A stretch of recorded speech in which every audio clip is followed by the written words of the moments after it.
We are reading the books we've borrowed from our friends. We are. Okay. Anyway, so I didn't just finish reading. I finished reading like 3 days ago at this point, but it's been crazy. Anyway, The Paradise Problem by Christina Lauren.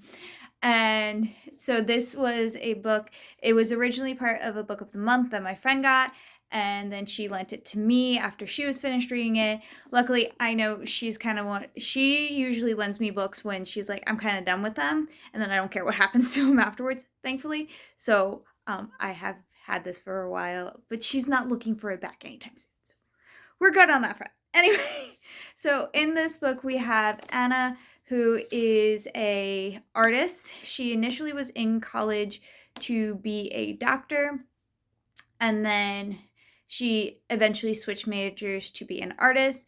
She had also married Liam at the time, so who was a grad student, so that way they could get housing together, not because they wanted housing together, just because they both needed housing, and the only housing was left was the family housing, I think it's called, but like the kind you have to be married for.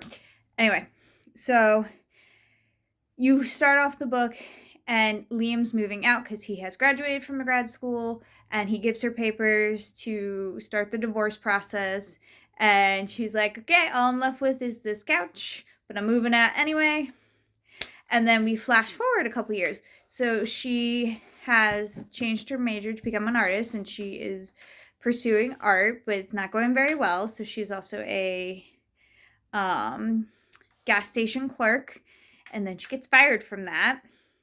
So her life's looking a little not great right now.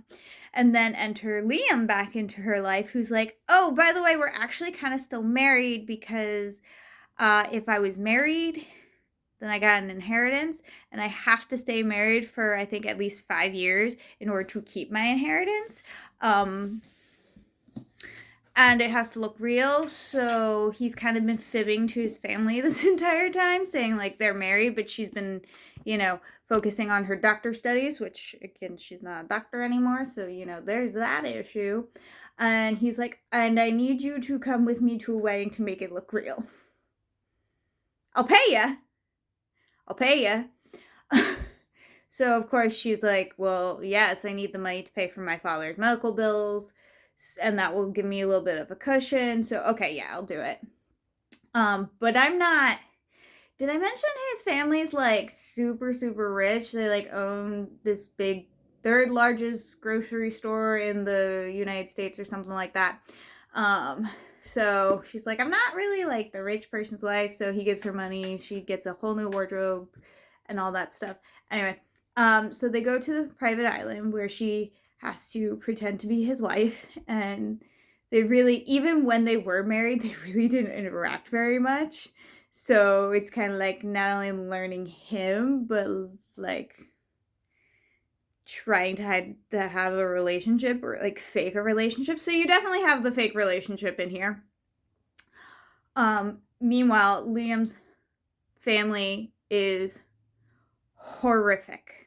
Not all of them. His one brother, Jake, is not bad and actually does know that this is a fake situation. In fact, I think Jake was the mastermind behind the idea in the beginning, when they initially got married.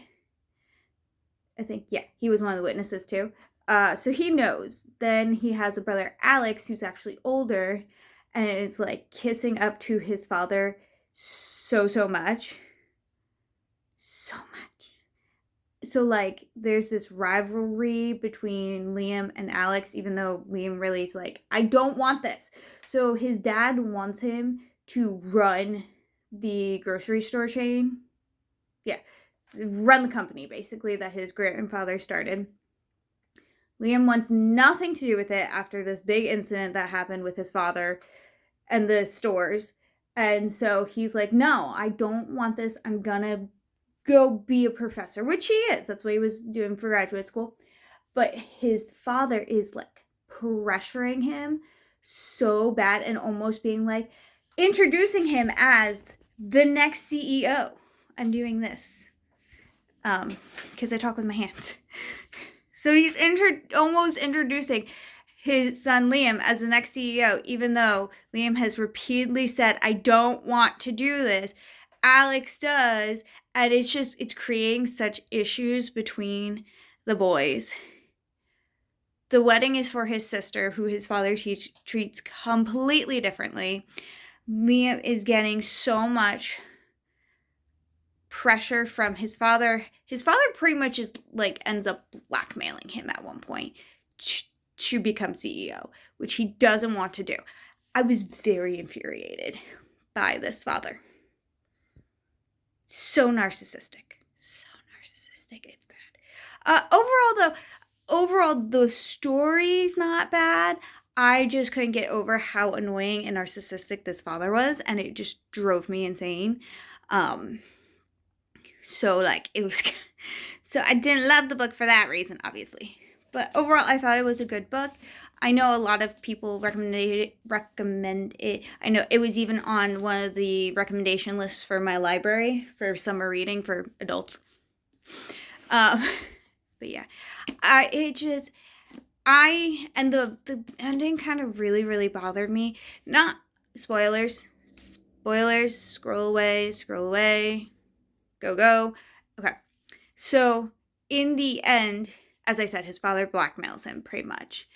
And we do get then Alex does step in, says no, the father's in the wrong, comes out with a whole bunch of things. So the father does end up going to jail, which is good. But in that happening, Liam still ends up getting pulled into being CEO. And it's like, but he doesn't want to be CEO. But it's not right away.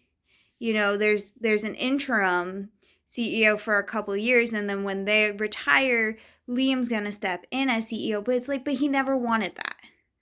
Or he didn't want that. Maybe he changed his mind. I don't know, because his father's no longer there. He's like, okay, I want to now. It's just like, but he still ends up in the company like his father does. Not in the way that his father wanted, and obviously not with all the extra stuff, but it still kind of bugs me in the end that he's like still there. But at least it's a happy ending, so happy reading.